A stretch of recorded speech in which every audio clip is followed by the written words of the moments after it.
semuanya, selamat datang di podcast Permata Bank, di mana malam ini kita akan berbicara soal tips-tips finansial dan keuangan.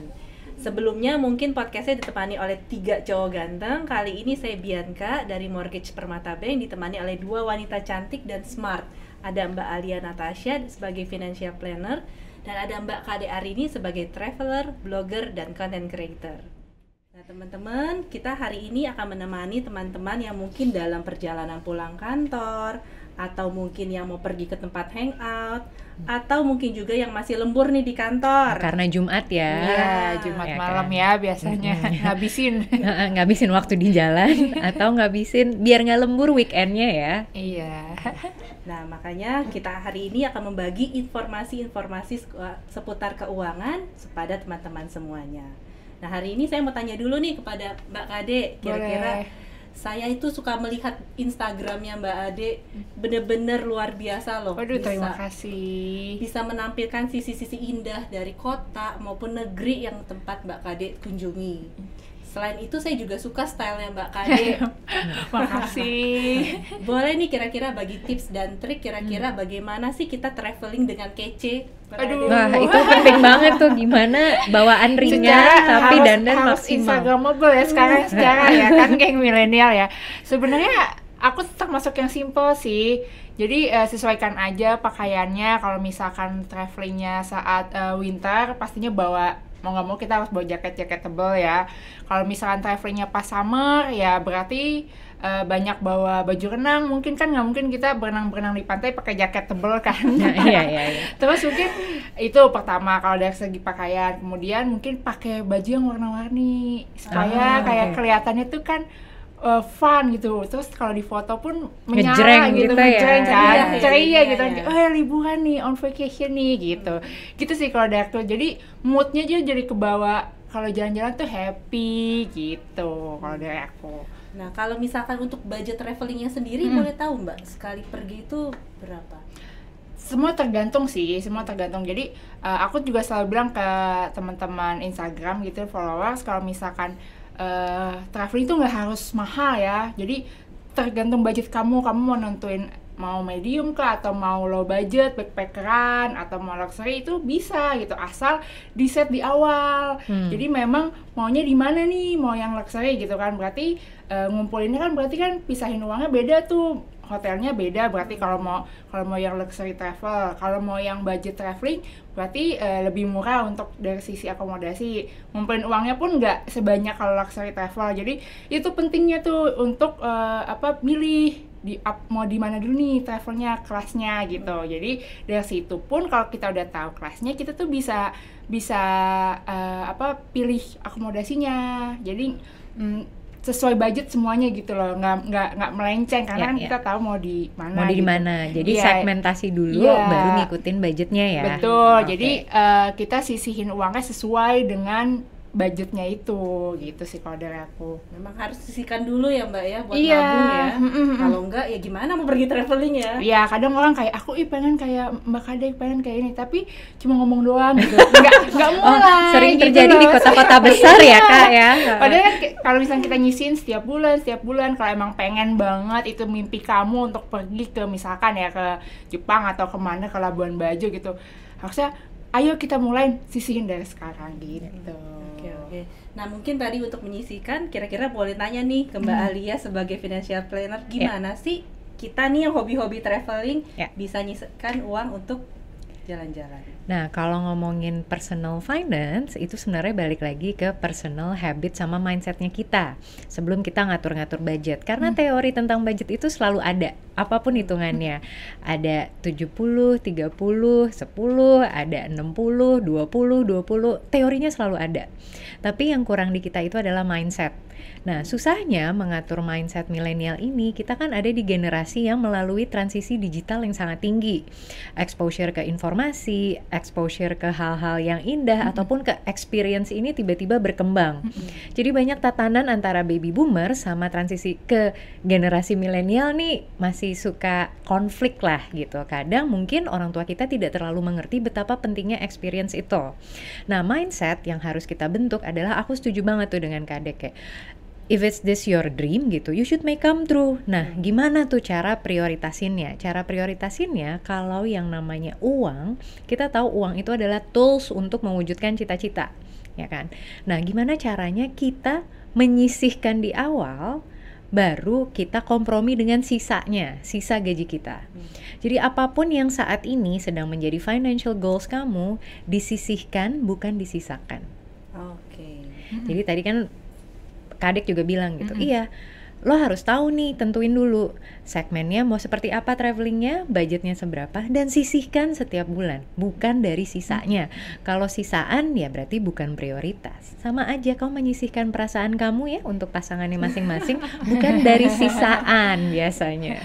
Iya ya, benar-benar. Jadi jangan sampai habis pulang liburan tahu-tahu kita makan mie instan doang, habis Ya, sedih banget kan, sedih kayak banget ya. terus hilang tuh memori-memori gitu kok buat happy liburan kok pulangnya begini gitu. Menurut Mbak Alia, udah benar kan kalau yang tadi yang aku Oh, itu udah benar sampaikan banget. kan ya, berarti biaya saving traveling tuh sama biaya tabungan tuh sama ya berarti ya? Ya tergantung lagi ya, kamu mau itu tadi kan travelingnya kemana. Iya, Cuma benar-benar. memang mungkin untuk teman-teman nih yang memang jatah travelingnya 1 tahun sekali, sebenarnya bisa lebih dikondisikan lagi Iya, nih. iya. Kamu mau lebih panjang kah holiday-nya dengan misalnya affordable traveling experience, atau nggak apa-apa short tapi once in a while Iya. gitu. Kecuali, dan Kadek sendiri sudah membuktikan kan dengan menyisihkan di awal berapa negeri dan berapa kota yang udah kamu jalanin kan. Betul, betul. Yang paling penting tuh buktinya, bukan hoaxnya. Itu. Iya, benar. Ya, memang itu ya, semua mulai harus ada menyisihkan, bukan niatnya doang ya, akhirnya nggak berangkat, mimpi doang ya akhirnya untuk ini. Nah, untuk yang generasi milenial sekarang kan tadi kata Mbak Alia kan mungkin nabung itu susah juga ya, jadinya ya memang harus mulai suatu saat dari mana, itulah yang kita bisa jalankan selanjutnya. Ya, aku setuju banget. Nah, makanya tadi kan dibilang nih, kalau yang namanya kebutuhan kan memang porsinya tuh paling besar. Dan kalau income-nya udah mencukupi, sebenarnya ideal expenses itu ada di 50%. Jadi 50%-nya kita bisa play with lah gitu. 50%-nya mau ditabung, mau buat holiday, atau mau buat investasi itu bisa. Cuma kalau kita belum berada di kondisi yang ideal, berarti kan kita harus memperbesar income, atau ya tadi menyisihkan apa yang ingin kita capai sekarang ini gitu. Kalau misalnya impian terkecil, impian paling pendeknya sekarang adalah liburan, coba deh dari 10% tabungan kamu selama 12 bulan ini bisa membawa kamu liburan kemana sih? Paling nggak wujudkan 1 liburan dulu lah gitu. Dan ketika udah tercapai goalnya, menikmati liburannya, itu pasti motivasinya jauh lebih lagi dan ketagihan kan biasanya. Oh iya ya, ternyata gampang ya gitu, dengan 10% aku menabung di awal gitu. Oh, aku bisa nih nyampe misalnya ke Labuan Bajo sebelum harga tiketnya naik gitu kan. Atau ke Borobudur yang bentar lagi tiketnya naik gitu kan. Berarti kan harus nambah lagi tuh budgetnya. Iya, setuju. Oke. Nah, memang sih itu yang generasi milenial ya Mbak Kade ya. Generasi milenial seperti yang tadi Mbak Alia bilang, memang semuanya berpikirnya sekali ini kita harus jalankan, habis tabungannya, itu yang benar-benar harus mindsetnya dirubah. Iya, benar-benar. Aku juga banyak sih beberapa teman-teman aku yang mindsetnya masih YOLO gitu. Kalau aku, karena aku berteman dengan Mbak Alia. Iya, udah berapa tahun ya kita ketemu dari sebelum mau nikah loh. Waktu itu kamu lagi atur budget pernikahan. Jadi aku udah tahu deh harus ada yang disisihkan gitu untuk liburan, untuk tabungan gitu, seperti yang Mbak Alia tadi sebutkan.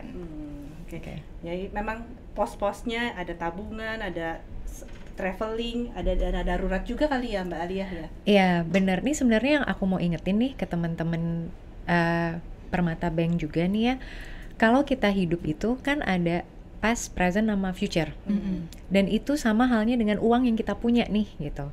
Kalau past itu utang, berarti apa yang udah kita janjikan, misalnya kita ingin membeli sesuatu tapi ada cicilan, itu udah berlaku di past. Nah, sekarang ini kita mau ngapain nih untuk mencapai future kita? Jadi kalau misalnya kita memiliki uang dalam jumlah tertentu, atau kita memiliki tujuan finansial ke depannya, ini yang harus kita lihat nih. Kita masih ada utang berapa? sekarang ini kita bisa menyisihkan berapa, atau misalnya masih belum bisa nih Mbak Alia gitu, nyisihin susah banget nih, apalagi lagi pandemi, ya nggak apa-apa, tapi kedepannya dalam berapa tahun nih kamu bisa mulai menyisihkan. Nah, mindset seperti itulah yang bisa aku saranin dan mencegah kita menjadi generasi yang FOMO atau YOLO terus gitu. Tenang, aku pernah kok 20-an tuh FOMO banget rasanya gitu, tapi ternyata nggak pengen ya terus-terusan gitu. Ya bener sih tadi kata Mbak Alia, kalau misalkan anak milenial zaman sekarang ya contoh saya kali juga ya. Kalau misalkan pagi ngantor, aduh nggak fokus nih, yang kita mau beli apa biasanya? Kopi. Teman-teman. Kemudian siang atau sore teman-teman yang lain mau beli kopi lagi, masa kita nggak ikutan, ntar dibilangnya kudet lagi. Jadi ikutan lagi tuh beli kopi. Nah sehari kalau dihitung-hitung mungkin bisa sampai 50.000. Terus setahun ya bisa 18 juta loh Mbak dihitung-hitung. Nah itu mungkin bisa dipakai sebenarnya buat untuk DP properti, liburan atau apapun nih kira-kira investasi. Nah itu bisa. Nah itu tuh hal-hal kecil, si bocor-bocor halus ini yang ternyata kalau dikumpulkan, wow, bisa punya aset kita tuh. Iya, aku pengen sih Mbak Alia punya rumah sendiri gitu kan. Setelah berkelana berkeliling kemana-mana pasti kan ujung-ujungnya pasti kayaknya, apalagi kemarin sempat pandemi gitu, berasa banget tuh nggak bisa kemana-mana, jadinya rumah jadi satu-satunya tempat comfort zone gitu kan. Jadi kayak pengen gitu kayak punya rumah, nabung buat rumah. Mbak Alia ada ini nggak, ada tips nggak sih kalau misalkan buat milenial tuh untuk punya rumah gitu? Oh ya, tadi lagi nih balik yang pertama, untuk life goals apapun itu, apalagi rumah ya, kita harus punya langsung sisihkan. Mindset sisihkan ini, dan kenapa aku tuh selalu kayak sisihkan. Karena kita sebagai manusia itu punya surviving skill, kita akan kompromi dengan apapun yang sisa. Ya kan? Kalau kita auto debit nih, misalnya di Permata Mobile X, habis gajian langsung di auto debit 10% ataupun 20% dari gaji kita, biasanya dalam 2 atau 3 tahun tuh udah bisa kekumpul untuk DP. Ya kan? Kalau misalnya mau rumah DP, tapi ternyata sekarang ini dengan banyaknya relaksasi dari regulasi ataupun promo-promo untuk meningkatkan kesejahteraan agar milenial memiliki rumah, ternyata banyak ya. Tadi Mbak Bianca juga bilang, developer itu memberikan kemudahan untuk cicilan DP. Jadi ternyata milenial itu dikasih opsi nggak harus punya uang banyak dulu buat DP, tapi DP-nya yang bisa dicicil. Betul sekali. Jadi kalau untuk yang properti sendiri saat ini ada beberapa opsi untuk pembayaran. Ada juga untuk yang tunai keras. Tapi kan berarti tadi kata Mbak Ale, kita mesti nabung dengan jangka waktu tertentu sampai uangnya terkumpul untuk beli propertinya. Nah kemudian poin kedua ada juga seperti tadi Mbak Ale juga info, ada cash bertahap yang biasa di-offer kepada pihak-pihak developer. Biasanya itu sekitar 36 sampai 60 kali angsuran. Nah, jadi nggak perlu kumpul dulu uang seharga propertinya, tapi DP-nya sendiri bisa dicicil. Tapi karena tenornya pendek, tentu cicilannya lebih tinggi. Makanya kita harus sesuaikan dengan kemampuannya kita. Nah, opsi ketiga ada juga terkait KPR. Jadi dengan KPR itu jangka waktunya bisa lebih panjang dibandingin cicil kepada developer. Yang paling gampang contohnya misalkan harga propertinya 1,5 M atau 1 M. 1 M itu misalkan cicil bertahap kepada developer, itu cicilan 5 tahun 21 juta. Per bulan ya? Per bulan. Iya. Tapi kalau misalkan kita KPR dengan jangka waktu 30 tahun, cicilan tuh hanya 5,5 juta. Jadi lumayan jauh nih, jadi besar angsurannya. Reachable ya angkanya. Betul. Ya untuk kaum milenial. Manageable sebenarnya. Manageable ya. Nah itu juga yang satu pelajaran nih ya. Aku tuh dulu nyesel banget. Jadi gini, aku rajin menabung. Jadi dari kecil aku rajin menabung. Cuma karena dulu nggak tahu dan nggak punya goals, terutama financial goals, uangnya ya udah ditabung aja.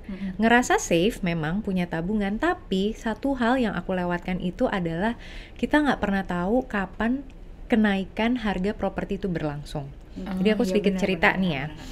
Tahun 2012-2013 tabunganku itu sebenarnya udah bisa buat DP rumah di Bintaro yang harganya 800 jutaan. Dengan waktu 2012 800 jutaan itu kamu di Bintaro bisa dapat 100 sampai 150 meter. Cluster lagi ya. Lalu apa yang terjadi? Aku tidak pernah sekalipun kayak oh ya udah deh nunggu kawin aja gitu belinya gitu, atau kayak takut ya mengambil resiko untuk memiliki KPR. Apa yang terjadi 2013 itu hingga 2015 boom properti. Temenku yang beli harga KPR rumah di 800 juta, ketika aku mau nanya di akhir 2013 itu udah 1,8 M. Wow.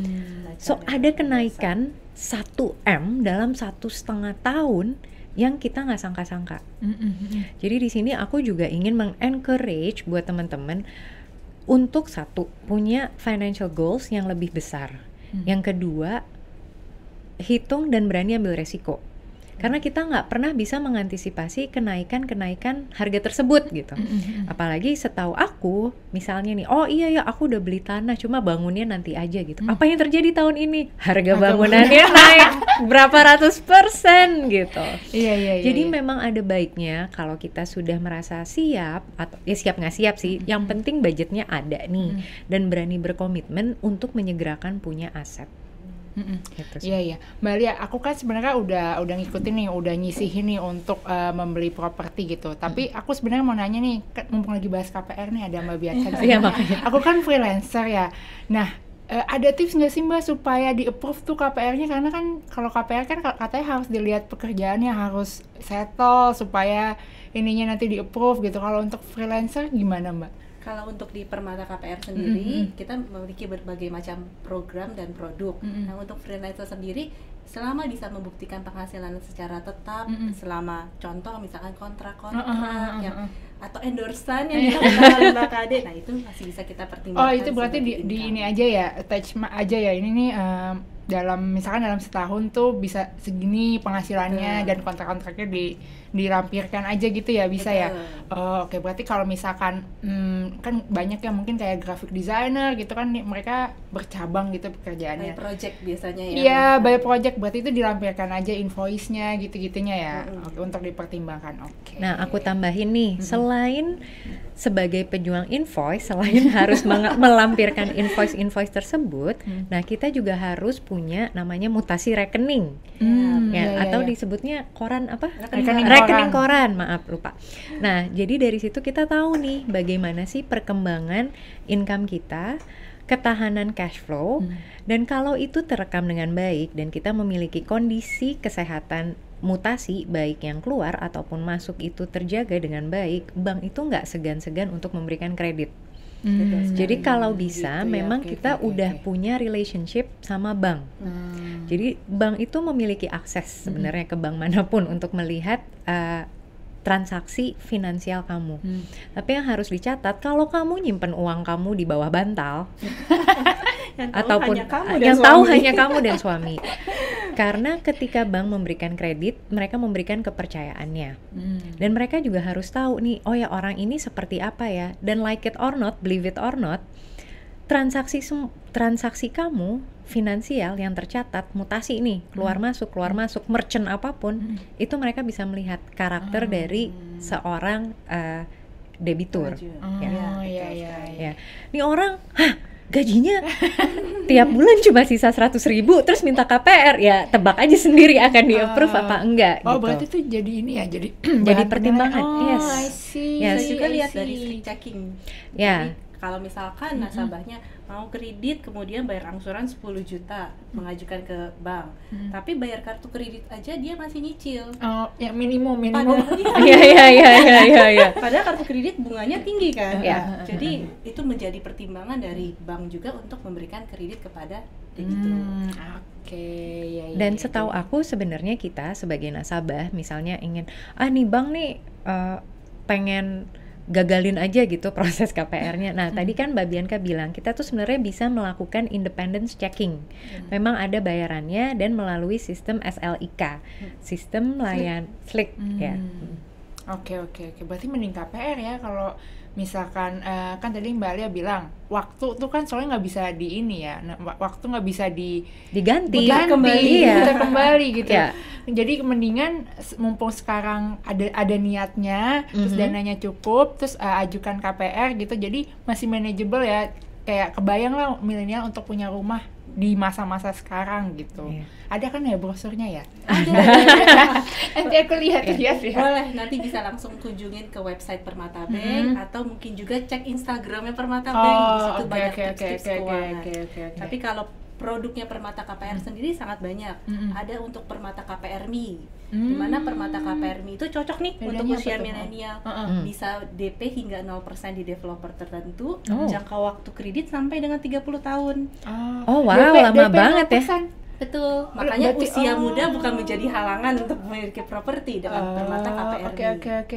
Berarti langsung aja gitu ya, langsung DP 0% berarti langsung cicilan aja ya masuknya ya? Betul, bisa Oh, cicilan I langsung. see. Langsung punya rumah. Betul. Kemudian ada juga Oke. untuk produk Permata KPR Bijak, di mana 75% saldo yang di dalam tabungan diperhitungkan menjadi beban pengurang pokok pinjaman dalam perhitungan bunga KPR-nya. Jadi semakin banyak kita menabung di rekening Tuh tabungan, kan. bunganya bisa 0%. Kapan lagi kredit KPR ke bank, bunganya itu 0%.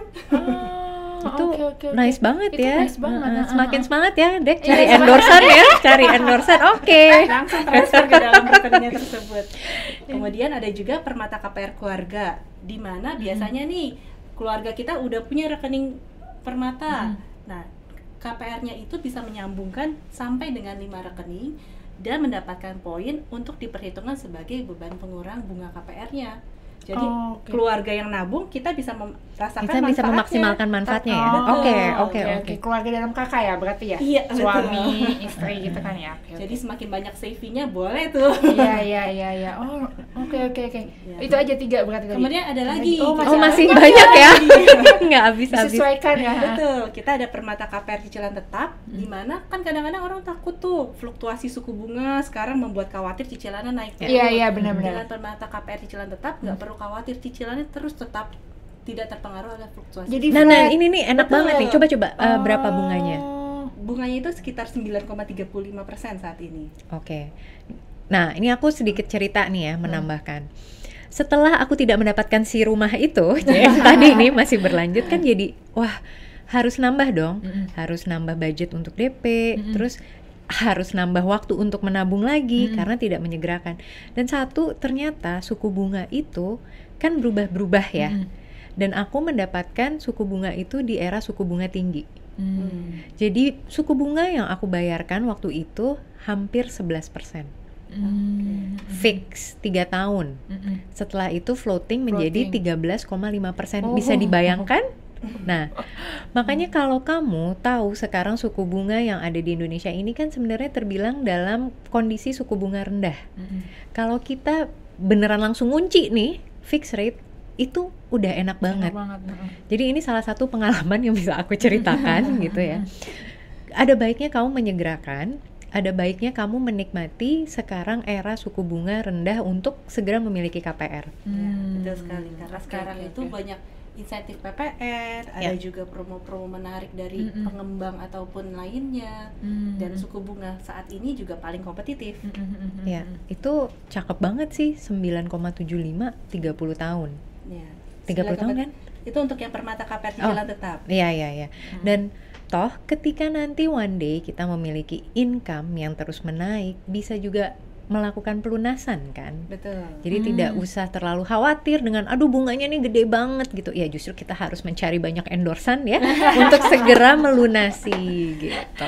Tapi dengan produk Permata KPR Bijak, kita bisa menaruh uang yang mungkin tadinya mau dipakai untuk pelunasan. Kalau pelunasan biasa banget Ada penalti kayak. Lebih baik ditaruh di dalam rekening tabungannya tersebut. Oh, karena bisa jadi pengurang Betul. bunga. Wow, luar biasa. Jadi tergantung nih ya. Dan akhirnya dana di situ, kalau dana darurat kan harus ditaruhnya di tabungan yang tidak terkunci dan bebas ditarik kapan saja. Silakan ditaruh di KPR Bijaknya dan diberi bunganya maksimal sesuai dengan bunga kreditnya. Wah, ini opsi baru lagi nih gitu. Apalagi masih uncertainty nih misalnya ya kan. benar. Apalagi pejuang-pejuang invoice nih ya kan kadang naik, kadang turun ya gitu. Oh, ternyata bisa nabung dana darurat juga sambil nurunin bunga KPR kita. Betul.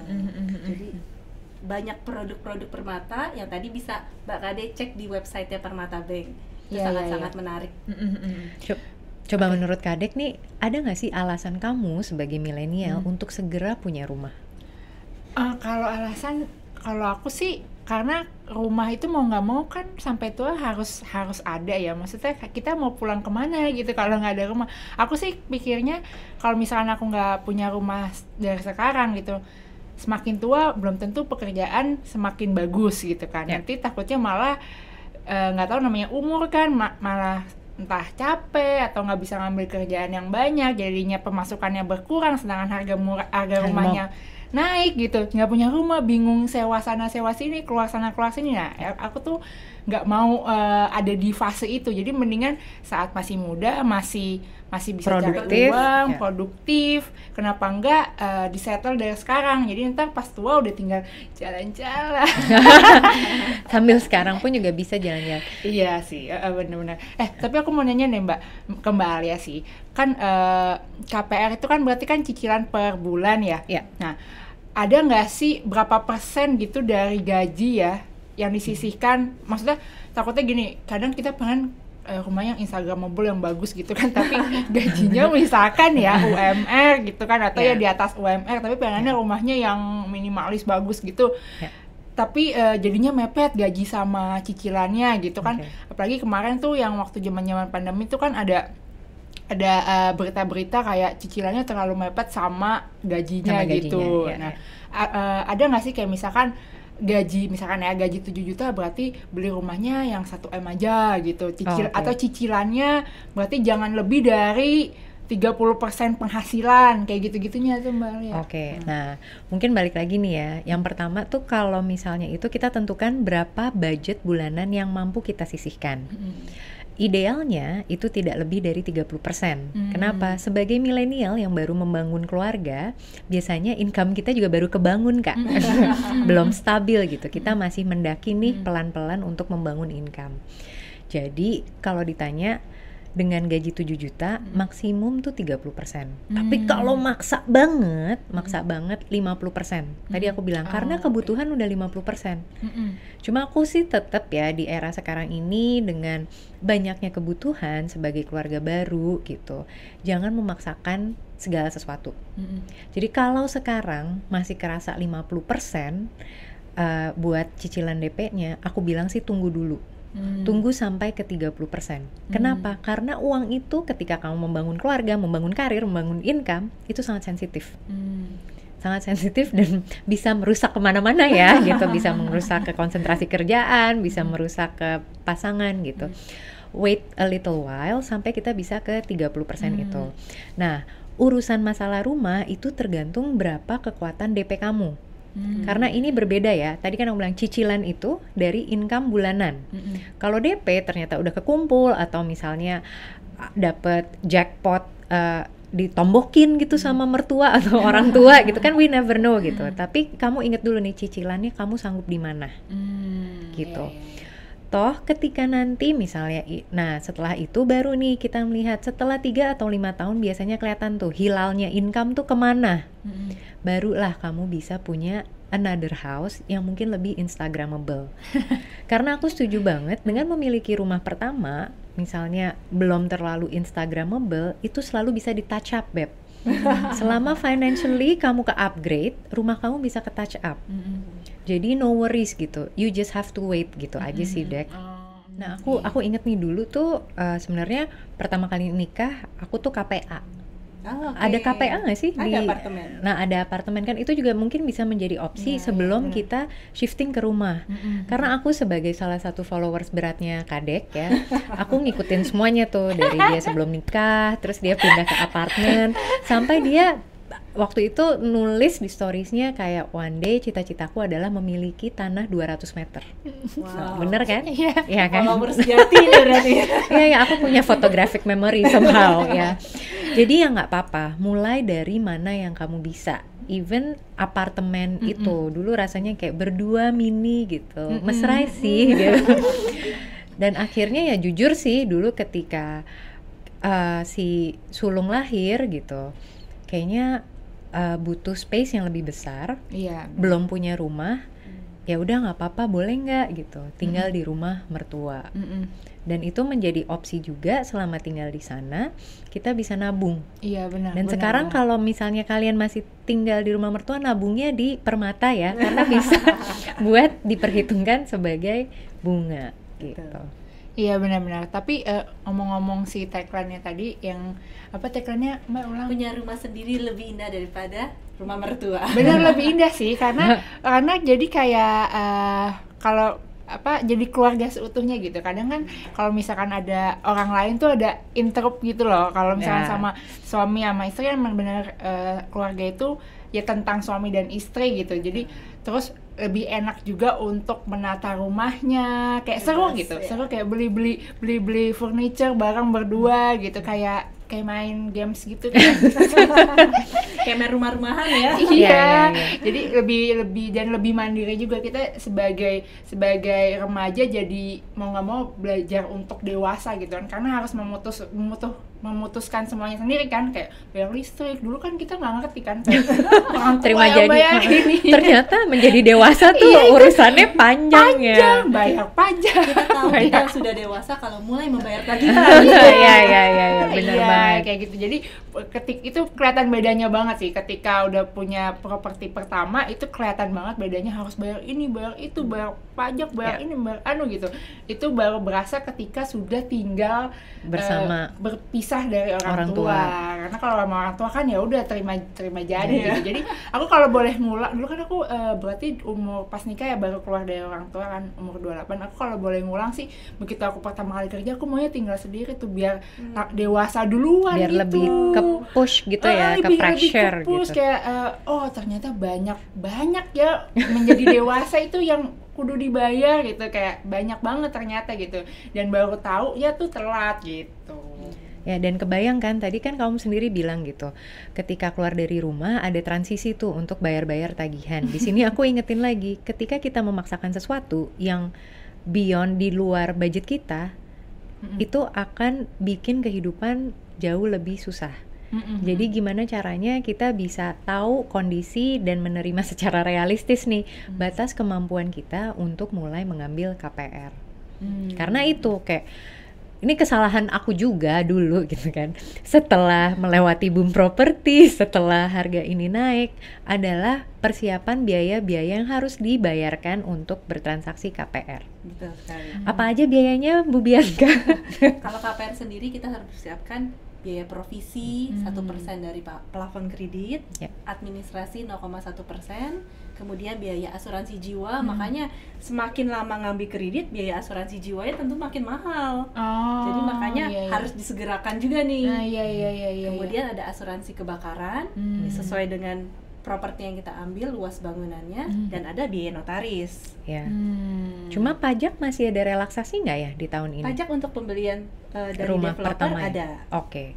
Iya, Jadi iya, memang jadi kemarin tuh akhirnya nunggu lagi aku kayak oke, ini DP sebenarnya tadinya udah siap kayak 40 atau 50% gitu. Tapi ya karena itu adalah pertama, terus kayak oh ya mikir oh ya biayanya mungkin sekitar belasan juta gitu. Oh ternyata tentu tidak gitu.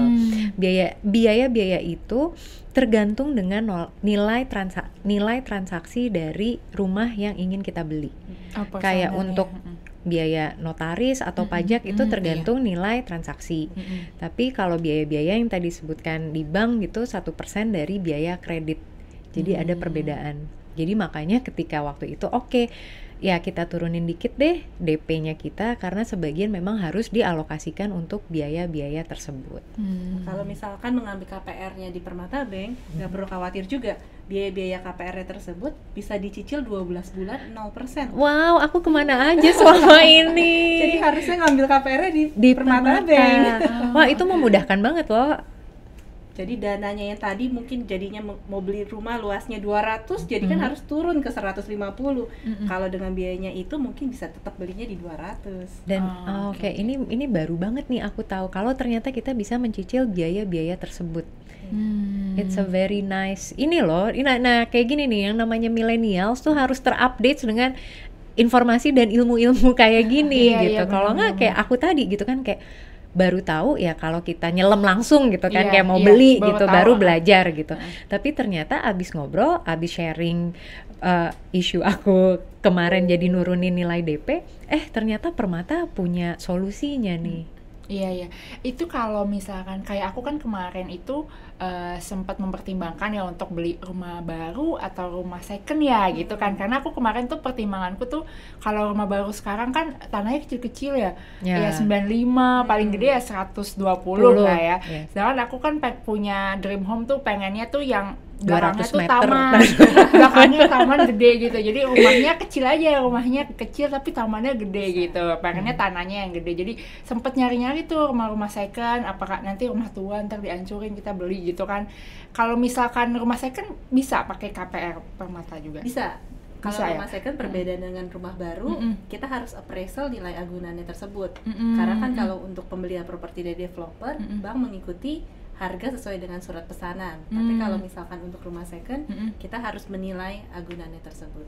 Oh, oke. Tapi berarti prosesnya mirip ya sama yang, maksudnya ada banyak yang tadi berbagai macam itu yang tipe-tipe KPR yang bisa Betul, diambil. Oh, banyak sama yang aja bisa berarti. diambil, betul. Sama aja ya. Oke. Ya, cuma mungkin bedanya kalau appraisal ini membutuhkan waktu lebih. Oh, iya. Nah, Soal sama biasanya penilaiannya. gini, kalau rumah second, kita tuh harus ngasih tanda jadi.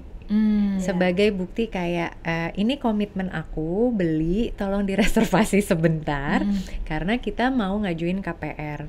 Nah, uang tanda jadinya ini sebenarnya lumayan tuh, kisarannya bisa 5 juta, bisa 10 juta, bisa 20 juta tergantung pihak penjualnya.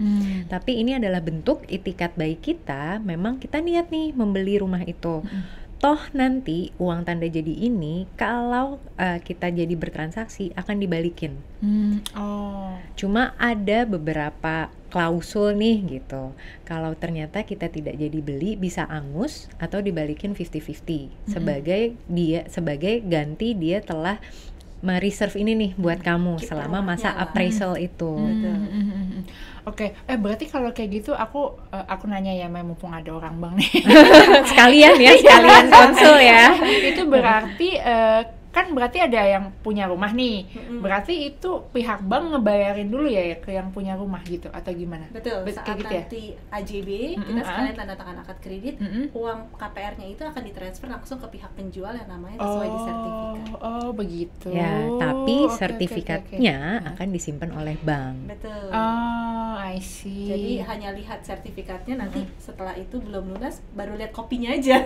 Iya, kita dapat kopinya Iya. sebagai bukti kalau ini pemilikan kita. Tapi selama kita masih KPR di bank itu dan belum lunas, sertifikatnya akan disimpan ditahan, oleh ya. bank. Satu sisi jadi aman ya, Ya. menitipkan kepada bank jadi SDB gratis loh. Iya. Sebenarnya nih ya, salah satu yang aku suka dari mengambil KPR itu, biasanya bank itu melakukan due diligence atau checking yang luar biasa, termasuk ke sertifikat.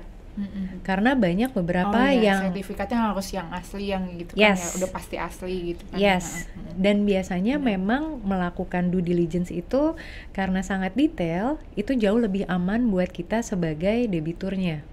Karena banyak kejadian nih yang konsultasi ke aku gitu, gimana ya Mbak, ternyata sertifikatnya bodong atau sertifikatnya masih bermasalah, belum pecah tapi ternyata udah bayar cash.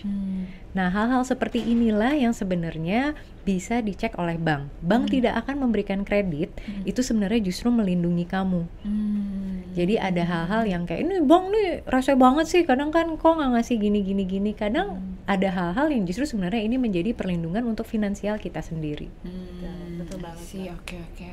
Jadi kapan mau KPR? Nih aku dapat komisi nggak Mbak Bia? Oke. Ya lumayan sih memang kalau misalkan tadi pengalamannya yang Mbak Alia sebutkan, kalau misalkan banyak loh nasabah-nasabah yang memang sebenarnya bisa beli cash, tapi ya benar dia mau tahu dokumennya itu benar-benar aman atau tidak. Nah, dia jaminkan kepada bank. Gitu. Jadi benar-benar memang apa yang Mbak Alia sampaikan itu kejadian di perbankan sebenarnya.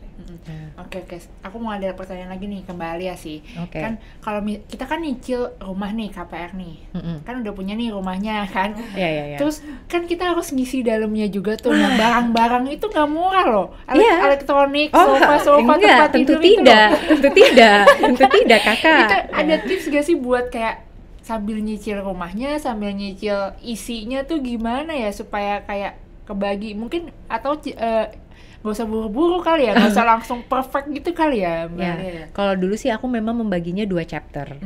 Chapter kita ya udah transaksikan dulu rumahnya, ngisinya belakangan. Itu memang ada chapter. Cuma waktu itu karena aku dulu juga masih karyawan, aku memiliki fleksibilitas lah dalam mengambil misalnya KTA, kredit tanpa agunan untuk mengisi rumah. Nah, tapi salah satu hal yang juga aku lakukan adalah aku menggunakan credit card untuk mengisi rumah. Nah, cara mengisinya ini maksimalkan promo-promo yang ada di event ataupun pameran. Makanya selalu terupdate. Salah satunya adalah PRJ, Kak. Itu kadang diskonnya bisa luar biasa. Atau misalnya ada produk launching. Aku waktu itu beli AC elektronik lah, peralatan rumah tangga. Itu memang ketika ada pameran dan Indian aku bisa dapat diskon tuh 30-40% barang-barang. Jadi kalau mengisi rumah, menurut aku sih per chapter. Kamu nggak bisa langsung jebret kayak rumah Barbie gitu, nggak bisa gitu. Utamakan dulu misalnya mana nih, kamar tidur karena kenyamanan itu penting gitu. Ya udah, beli kasurnya satu dulu, lemarinya satu dulu, atau satu dulu, apapun satu dulu. Atau kalau memang cita-citanya Instagramable, abis itu bisa di monetize gitu ya, jadi account ini gitu dari before sama after, ya sama gitu. Kalau kamu ingin meng-hire jasa interior, itu kan dibayarnya mau nggak mau harus pakai cash ya. Nah, itu mungkin bisa menggunakan KTA. Atau ya nabung dulu. Aku bilang selalu sabar dengan waktu agar kamu bisa mendapatkan hasil yang jauh lebih baik. Iya, benar. Ya kan, kayak kamu kan ngisi kayak aku baru beli Monstera atau apa gitu. Iya. It's one by one, bukan yang sekaligus jebret. Iya, gitu. jadi kayak rumah tumbuh ya. Maksudnya kayak isinya tuh semakin lama pasti kan mengikuti kebiasaan dari yang punya rumah juga kan. Kadang itu juga jadi pertimbangan kalau misalkan kita langsung jebret ternyata kebiasaannya berbeda gitu. Misalkan beli sofanya tadinya yang cuma 2-seater gitu, nggak taunya tahun depannya gitu punya anak langsung kembar kan, mau nggak mau harus beli yang 3L gitu. Iya, yang L gitu kan. Nah, itu tuh jadi ini juga sih. Oke. Ya.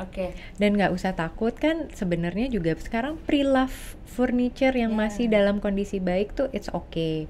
Cuma kalau aku saranin, memang kalau untuk membeli elektronik jangan yang terlalu murahan, karena quality itu sangat kelihatan gitu. 5-10 tahun gitu. Aku dari rumah pertama sampai sekarang untuk barang-barang elektronik itu 7 tahun, 8 tahun masih awet gitu. Kamu emang berapa? Apik loh Apik, iya ya makanya. Dan ini nih sebenarnya setelah punya rumah sebenarnya budget lainnya adalah maintenance. Iya, ya, kan? Iya benar maintenance. Sebenarnya nggak habis-habis, tapi justru dengan adanya banyak tuntutan itu kan juga memotivasi kita ya mencari uang dan terus bekerja dan berkarya. Makanya punya cicilan memotivasi kita untuk terus bekerja. Wow, ambisius sekali ya perempuan-perempuan ini ya. Oke. Aku ada pertanyaan lagi nih.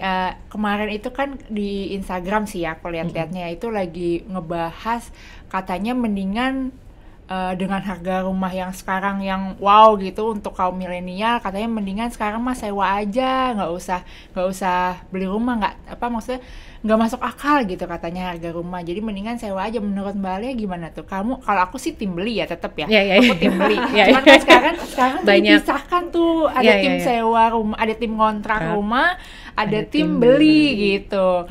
Kalau menurut Mbak Alia gimana tuh plus minusnya? Mendingan ngontrak dulu sembari, tapi kan ngontrak juga ngeluarin uang ya, maksudnya kayak ngontrak ngeluarin uang buat bayar kontrakan, terus double lagi mesti cicil rumah gitu, apa gimana tuh mendingan strateginya?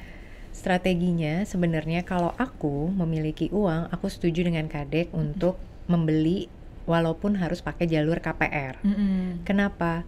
Karena ternyata dari berbagai macam konsultasi isu keuangan millennials, baby boomers dan segala macam, salah satu penyebab sandwich generation itu adalah orang tua tidak memiliki rumah. Ya, benar. sebagian ya, Benar. sebagian. Jadi karena mereka mungkin pendapatannya pas-pasan dan terbiasa hidup dari gaji, ketika usianya sudah tidak produktif dan mereka tidak memiliki kapasitas di akhir tua dengan uang pensiunnya yang misalnya mereka anggap besar dulunya, ternyata harga rumahnya makin meningkat. Ya. Terus kemarin ada data di salah satu berita menyebutkan bahwa kenaikan harga rumah itu jauh lebih cepat dibanding kenaikan gaji. Jadi kalau kita tidak mengamankan harga rumah yang sekarang, aku sih lebih khawatir ke depannya aku semakin tidak bisa memiliki rumah. Mengontrak itu adalah opsi.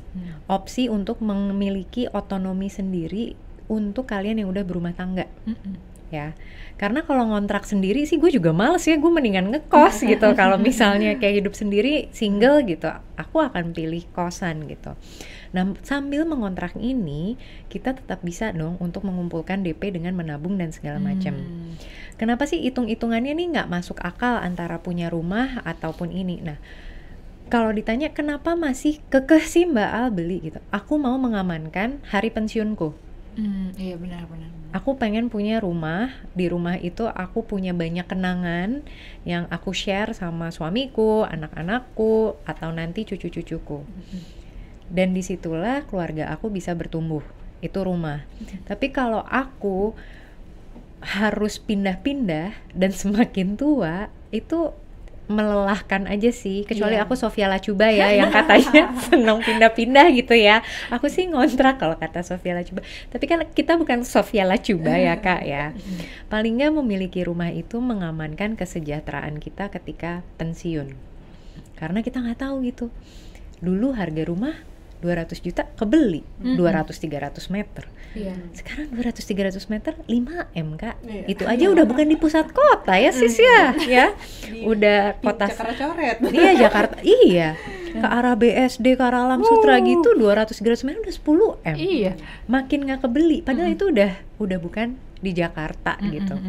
So ngontrak ataupun beli, it's a matter of choice, it's a matter of priority. Kalau misalnya aku dikasih waktu untuk ngontrak gitu, yang akan aku kumpulkan adalah DP untuk tetap membeli rumah gitu. Karena one day aku harus menghentikan sampai kapan sih aku harus pindah-pindah untuk ngontrak. Iya benar-benar. Belum tentu rumahnya dikontrakin terus, toto kita diusir kan juga. Kayak tahun depan udahan ya kontraknya gitu. Terus Iya. emang ongkos pindahan Betul, satu setuju. rumah murah, iya gitu. Setuju.